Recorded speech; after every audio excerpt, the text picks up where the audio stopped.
Shocking dashcam video just released. A Texas woman shot to death by police last fall after a wild high-speed chase.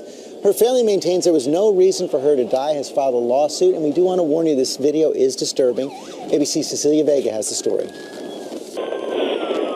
It was a 20-mile chase that crossed state lines and hit speeds of 100 miles per hour. The whole thing caught on camera.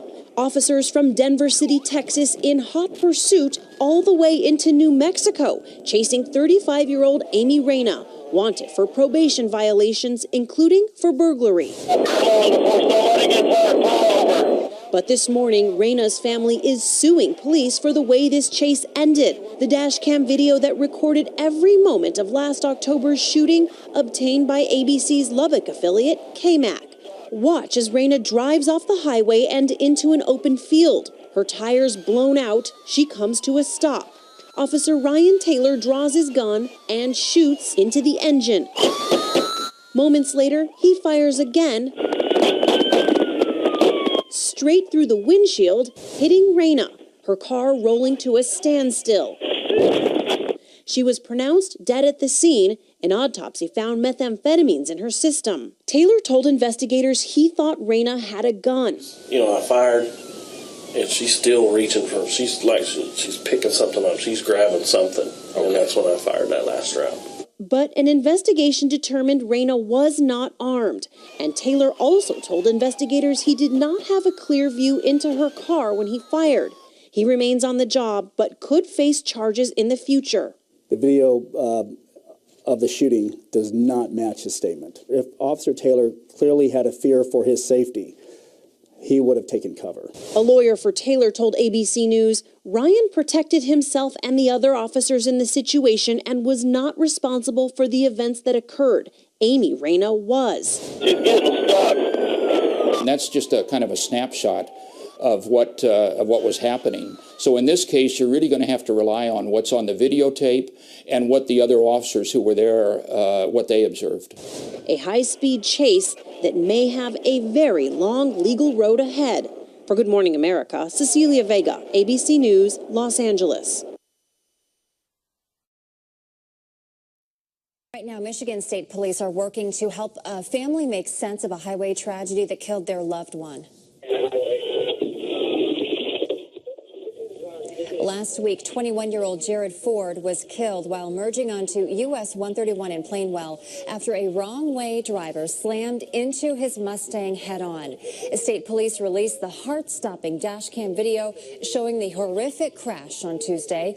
And after viewing that video, Ford's family says they're not convinced troopers did everything they could to prevent the crash. Ford's parents sat down with News Channel 3's Jared Worksma tonight to explain what they believe should have been done differently. He is live in Wayland. And Jared, what did Ford's parents tell you about this?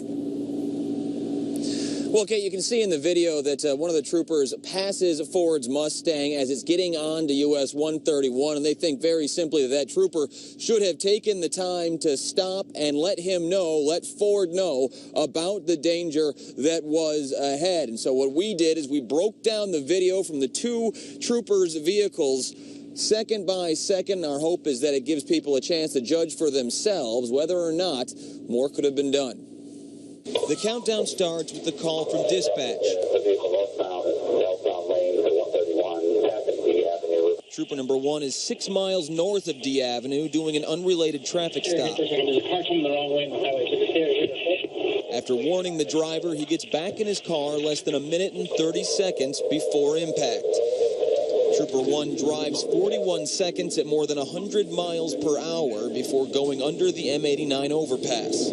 At the same second, Trooper number 2 is on M89, just 9 seconds from the 131 on-ramp. 9 seconds later, Trooper 1 passes a truck merging on to 131 South, while Trooper 2 is entering the same on-ramp. Trooper 2 turns on his lights and accelerates, passing Ford's Mustang on the right, just 20 seconds prior to the crash. Just a second later, Trooper number 1 slams on his brakes and gives Trooper 2 his first warning 15 seconds before the crash. Trooper 1 whips around as the pickup flies by and radios this, just 4 seconds prior to the crash.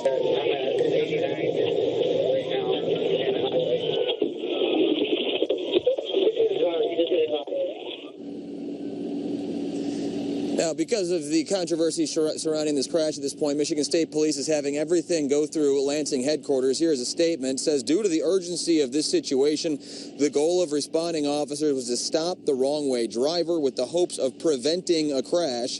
Getting to the wrong-way driver as quickly as possible was of paramount importance, as the first priority of the responding officers. Now, obviously, Ford's family, his parents, still do not agree with this assessment. They think that trooper should have taken a moment to warn Ford of the danger that was coming down the road. Now, they have obtained an attorney. They say they are trying to get answers right now. They are not sure what they want beyond that. They are simply reviewing their options. And, of course, we'll stay on top of the story for you and let you know of any developments in the future. For now, we're live in Wayland. I'm Jared Worksma, News Channel 3. Last month, the Yakima police initiated an intense manhunt for Gary Jack Gallagher. Gallagher was the target of the police department's fourth officer-involved shooting this year. Police fired on Gallagher after they say he tried to run over an officer with his car. Chris Luther was able to get a hold of some dramatic footage of the confrontation. Chris. Shane and Meredith, in the afternoon of March 14th, police attempted to apprehend Gary Jack Gallagher, who had a warrant out for his arrest. Gallagher had a history of running from the police, so they expected a confrontation, but they hoped it would never have come to this. Police, armed and ready, prepare themselves to take in a dangerous man. They approach slowly behind the cover of a car. All of a sudden, their suspect, Gary Gallagher, speeds away. Police video catches the explorer racing down residential streets. Police say while attempting to escape, Gallagher sped right toward Officer Jonathan Cordova on foot, almost running him over. 3 officers fired a total of 11 rounds at the car in defense. The chase was on. Moments later, officers sprint back to their cars and speed off in pursuit. They race through neighborhoods, blowing through stop signs. You can even hear one officer's desperation while searching for Gallagher. Hey guys, did you guys by any chance see a white Ford Explorer zoom through here? What is it? A white Ford Explorer in China came Russian. No? Okay. 12 minutes after the incident, the car is found less than a mile away from the shooting in the parking lot of the Red Lion Hotel with no sign of Gallagher. The back and side windows of the car are shot out and a bullet hole is found in the passenger side door. Gallagher escapes without a trace. According to documents obtained from the Yakima Police Department, investigators tracked Gallagher's cell phone to the 100 block of North 7th Street. The next night, the Violent Crimes Task Force moves in and apprehends Gallagher without incident. While in the back of the car, the dash camera picked up an emotional conversation between Gallagher and his girlfriend. You tried to run and you tried to round the cops in my car. Hey, baby. You never told me that. I didn't even know I did that. I didn't. It happened too fast. I love you. I love you too. Police then bring Gallagher to the station for booking, at which point the officer notices that Gallagher may need to go to the hospital. You don't have any bullet holes in you, do you? You don't have to answer that, but do you need any medical attention? How's that? I got some in my knee. In your knee? Do you need to go to the hospital? After a couple days getting medical treatment, Gallagher is charged with assault, bringing the manhunt that started in this car to a peaceful end. The 3 officers involved in the shooting have since returned to the job. The Yakima Police Department is still investigating to determine if the shooting was justified. Live in the newsroom, Chris Luther, NBC Right Now. Thanks, Chris. New overnight, one person killed in a deadly crash that started with a police chase in Kansas City, Kansas. KBC 9's Brenda Washington is live near 63rd and Leavenworth Road. Brenda?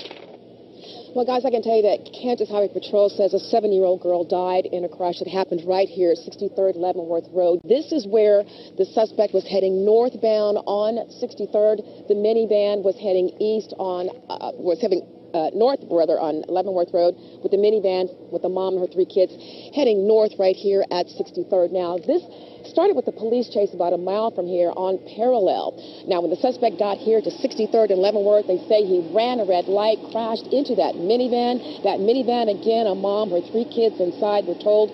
All 3 kids under the age of 8 were in car seats. Now, a 7-year-old girl in that car, Jasmine Rodriguez, she died. The suspect is identified as Tyrone Murphy Jr.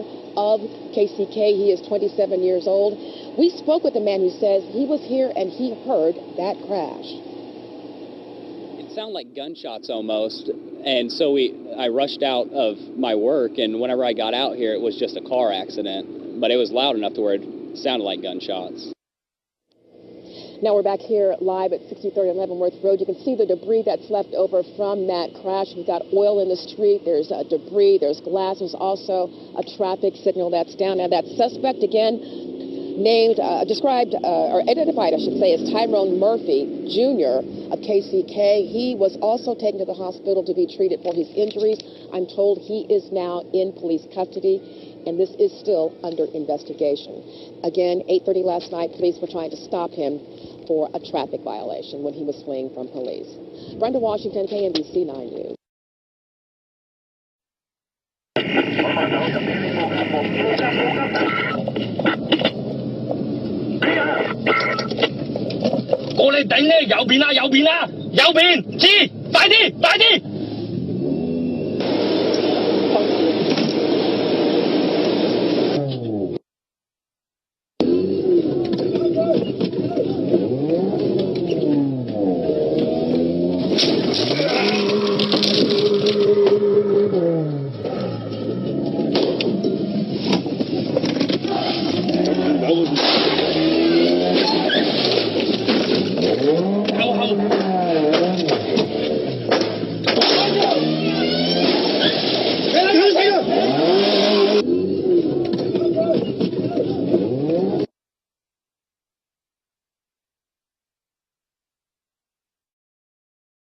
In a mall parking lot just moments ago, we learned the identity of the suspect. He is 30-year-old Michael Mayo. Here is what we know about him. He has got a rap sheet going back to 2002 that includes a number of drug charges, theft, and robbery. Now, since 6, we've also learned Mayo was in a motel parking lot in the 3300 block of Marvin D. Love Freeway at Highway 67 when police first approached him. He took off and finally stopped in that parking lot at Southwest Center Mall.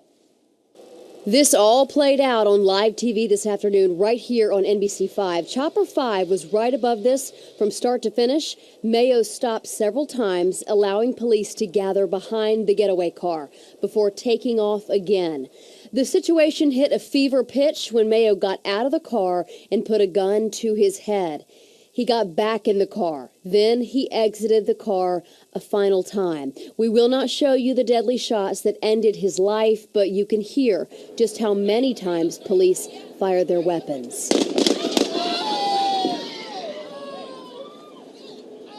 Now, a lot of people witnessed all of this, including one man who captured it with his cell phone. NBC5's Ben Russell just spoke to him, and he joins us live now. Ben.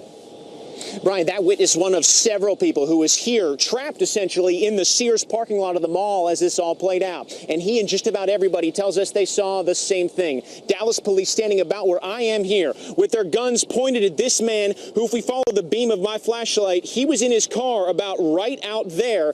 And they say they saw him get out of his car, raise his gun at police, and they opened fire. This was the view through Nick Hall's windshield. Something just, I think it's unreal because, you know, you hear it on TV and everything, but you never just witness it actually there. Nick and his friends weren't the only ones watching. The Southwest Center Mall parking lot was packed with witnesses. Very frightening. We've been petrified. Because it was like, yeah, at one time. It sounded 3 shots, though. Yeah, pop, pop, pop. The exact number of shots fired is not yet confirmed, but this is. Dallas police tell NBC5 this situation started here at the Dallas Inn, a few exits up Highway 67, when an officer approached the suspect's maroon car believing he was smoking marijuana. After speaking with the officer, the suspect's girlfriend got out of the car and he took off. NBC5 was there to see the girlfriend getting into a Dallas police squad car after the shooting. Officers drove her to the scene, and she'd watched this all play out, too. They kept saying he wanted his girlfriend, but then the last time he got out the car and showed the gun, that's when they shot him. And again, late tonight, Dallas police did confirm this is the man who died, whose life ended here in the parking lot. This is Michael Mayo, 30 years old, most recently of DeSoto. That much is known. Exactly why this all played out may not be. Live in Dallas, Ben Russell, NBC5. Thank you, Ben.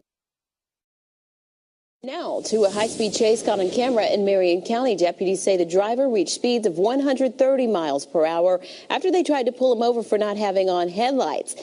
Take a look. You can see the driver just take off. Deputies go after him. At one point, the driver crashed into a ditch, but was able to keep going. Deputies tried spinning out the car a couple times before finally bringing it to a stop. They arrested 31-year-old Travis Weaver, who they say was under the influence and driving with a suspended license. For you. First tonight, the chase drama that turned a quiet afternoon into utter chaos. And it all started as police tried to make a simple traffic stop. 7 Action News reporter Anu Prakash is live tonight in Ann Arbor. So what happened there, Anu? Well, Carolyn, a lot happened here. It all started as a traffic stop, turned into a police chase, and it ended in a crash. It all happened in just a matter of a few blocks, and it ended here at a very busy intersection. Downtown Ann Arbor looked and sounded like the scene of an action movie Tuesday afternoon. Never seen anything like that around Ann Arbor. Only this was real life. The whole thing happened so fast. Unbelievable. Sam Cafe is a contractor who was downtown at the time. He heard a noise, looked outside, and realized it was a police chase. And the cops were coming down East Liberty, Main Street, nonstop. You can see from these pictures the aftermath of the chase that started near 5th and Washington. It began after Michigan State Police got a tip that two guys were bringing sizable amounts of drugs into the city, and one of them was a homicide suspect in Detroit.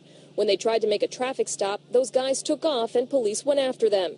They say the chase lasted 40 seconds. It ended when the suspects crashed their Altima while trying to run a red light here at the busy intersection of East Liberty and Main Street. The Altima hit this Mazda with a teacher and a few students inside, but they weren't hurt, and remarkably, no one else was either. Investigators say the suspects tried to run, but as you can see, they didn't get far. Police say they found what's believed to be crack, heroin, and prescription pills in the suspect's car. But was it a good idea to pursue them? Michigan State Police say they made the best decision they could at the time. Due to two hardened criminals, one wanted for a possible homicide, a large amount of narcotics, it heightened the need to apprehend. Our jobs are obviously inherently dangerous, and one problem that we encounter a lot is you have to make a split-second decision. If it wouldn't have ended as soon as it did, once it got into that really heavily populated Main Street area, we would have backed off. There's no doubt. Investigators know this chase could have ended much differently, but they, along with witnesses like Sam, are just thankful no one was hurt. The day before yesterday was pretty sunny, and people were sitting outside actually by Lena, where the car ended up being. So thank God no one was there yesterday, and nothing major happened. It was just scary. I just was glad that no one was hurt. I'm just glad that they caught him. Well, especially as the weather's been getting nicer, you can see how busy this intersection is of Main Street and East Liberty. Now, police tell me that they did find a third man in that Altima. He was in the back seat, but at this point, they don't have any reason to believe he was connected to this drug case. The other two could be arraigned as early as tomorrow. Live in Ann Arbor, Anu Prakash, 7 Action News. I mean, everyone said it. I mean, it's usually so busy right there by campus. It is a miracle no one else was hurt, and thank goodness there weren't a lot of people out on the street. Yeah, absolutely. You heard Sam say that just the day before, there were a ton of people right in front of that restaurant. But yesterday, no one was hurt. Yeah. Now we head to a slow chase, a slow speed chase that landed a Chickasha man in trouble.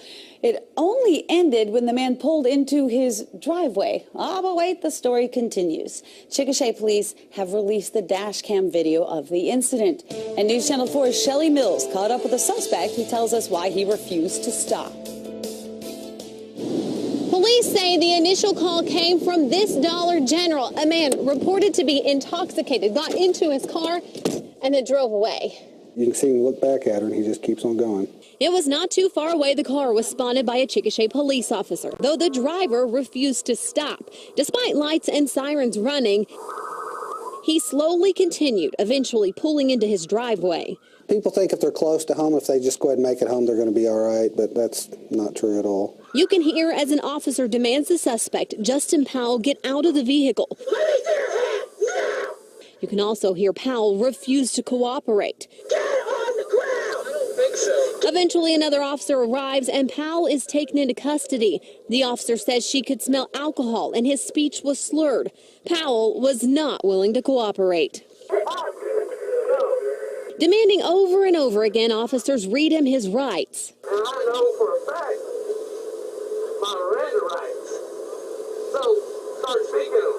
We caught up with Justin Powell at his house. Why didn't you stop when they tried to stop you on Country Club? Because I was going home. If I had stopped,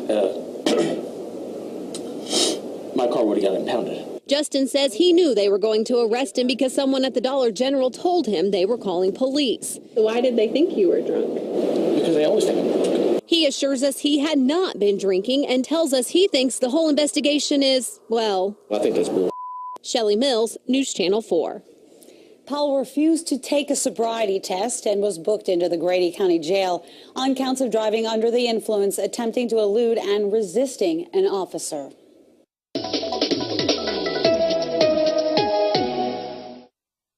The traffic stop that sent 2 people to the hospital when this happened. Take a look.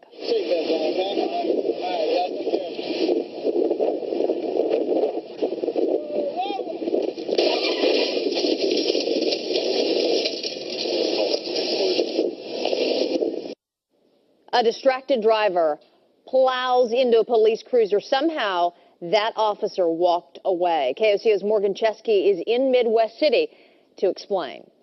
Just the speed limit here on this stretch of Air Depot is just 35 miles per hour. Still, it was more than enough to give one Midwest City officer the scare of his life. It's the traffic stop seconds from turning into an accident, and Sergeant Brad Rummel realizes it right now. It's by the grace of God that he wasn't seriously injured or killed from this accident. It happened last Thursday. It was more like a crunch, like a quick crunch. Cell phone salesman Olin Johnson couldn't believe it the first time, much less the replay. That was amazing. I mean, I never seen any footage like that. It's a story best told frame by frame. Here, when Rummel first sees the Chevy driven by Chrissy Jackson, and the moment of impact from a distracted driver. She admitted she was on her telephone and that she was in a hurry to get where she was going and wasn't paying attention. Chief Brandon Claves credits training with saving his officer's own life. When Rummel parked, he turned his tires towards the curb. When she hit the back of the patrol car, it probably veered at an angle away from Sergeant Rummel as he was running in between the cars. Both cars involved were totaled. Jackson's been cited for reckless driving. All for not following advice, best said by the cell phone guy. We do advise, to text later, drive first, just to pay attention to the road. Quite the close call. And as for both of those drivers, we know they were taken to the hospital, but released later that day. In Midwest City, Morgan Chesky, KOCO 5 News. Well, a wild ride lands one Cowboy County man behind bars in an officer's car in pretty bad shape. And that suspect took police on a chase through Huntington and then into a remote area. Troopers say they tried to pull over this man, 49-year-old Terry Garner, on Hall Greer Boulevard this morning. They say he refused to stop his truck and then just took off, leading police on a chase into a remote part of the county. When the officer tried to pursue Garner, the roadway caved in and his cruiser flipped into a ditch. Police were able to catch up with Garner, and he's now in the Western Regional Jail. Thankfully, though, that trooper wasn't hurt in the crash. High-speed chase through Bryan and Atoka counties ended with an arrest tonight. Police say it started in Durant after officers responded to a report of domestic abuse. They say when officers showed up, the man took off. They pursued him through Durant, then on into Atoka County, topping speeds of 100 miles an hour. Officers eventually caught up to him just south of Caney on Burntwood Road and Old Highway 70. The police say the suspect may have driven to his home. There were no accidents and no one was hurt. The man's name has not yet been released. Well, a string of homes broken into, a high-speed chase on I-96, and then a foot chase. But that's just part of the story. 3 men have finally been arrested in connection with this series of burglaries in Livonia. Our Chauncey Glover is live this evening, and he talked to the neighbor who helped crack this case. Chauncey. Good evening, Ruth. Now, Don Paul is one of those neighbors who sits in his garage and watches everything that goes on in the community. Well, in this case, being a nosy neighbor paid off. something not right, something looks fishy. 70-year-old Don Paul noticed some shady business in his Livonia neighborhood around 11 o'clock Monday morning. And I just kept watching and watching. While three men kept creeping and creeping. And when they drove by real slow, they went around the cul-de-sac, and when they came back, I noticed there was no license plate either. So I'm thinking, pretty strange. Paul follows his hunch. So we pulled in the party store at the corner, and we were parked there, and my wife says, Here comes the car out of the gas station. I said, well, then I noticed there was only one person in the car. And I know there was three when they came by me. So where were the other two? Police say they were kicking in neighbors' doors and robbing them blind. But look here, Detective Paul was on the case. He called 911 as he watched the tricky trio make their next move. He and his dear wife in their Ford Escape were on their tracks until... all of a sudden, the police department come flying by. A high-speed chase ensues. Police quickly stopped the car. One suspect was arrested on the spot, but his partners in crime made a run for it. They were found hiding in an abandoned house near 96 and Greenfield. They said they've been looking for him for 2 to 3 weeks, yeah. A big burglary case cracked, all thanks to Mr. Paul, who says he's proud to be a nosy neighbor. So I feel good about it. This is our neighborhood, we got to stick together. That's right. Good for you, Mr. Paul. And you guessed it, when police caught up with the getaway car, they found a ton of stolen property inside the car. I'm told the three suspects should be arraigned here in the coming days. We're live tonight in Livonia. I'm Chauncey Glover, Local 4. Terminate, K92, terminate. So he's back in the left-hand lane now. He did not take the exit, so he's continuing northbound. Weaver 459, I got a good spike on him. Yeah. Thought you hit that freaking...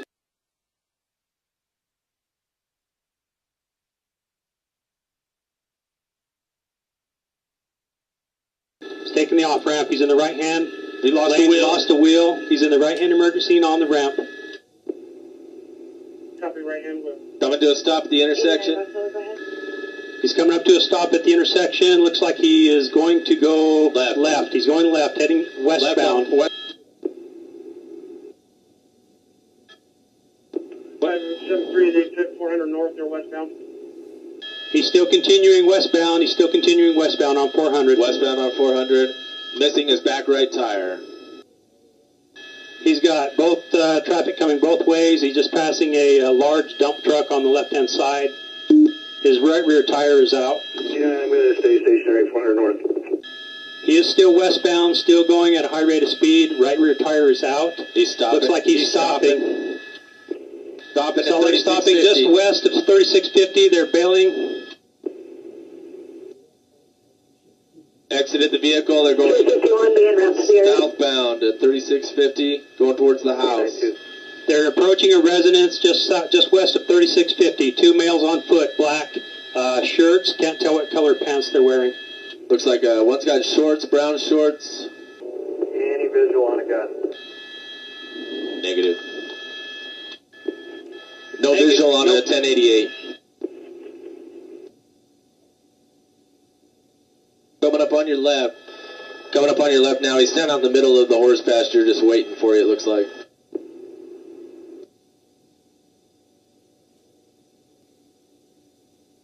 Just hopped over the fence again.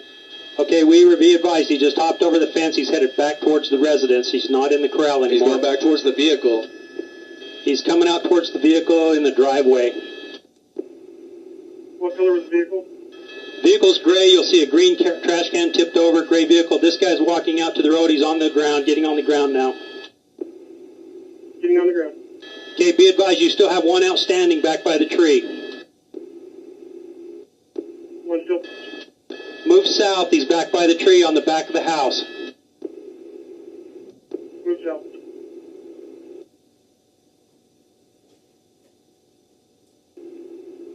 Their gun's on, but I don't know if they see him or not. I think he's under that trailer. Star One, we have one under the flatbed. Where's the second suspect? That's the second suspect. So there are only two suspects that exited the vehicle.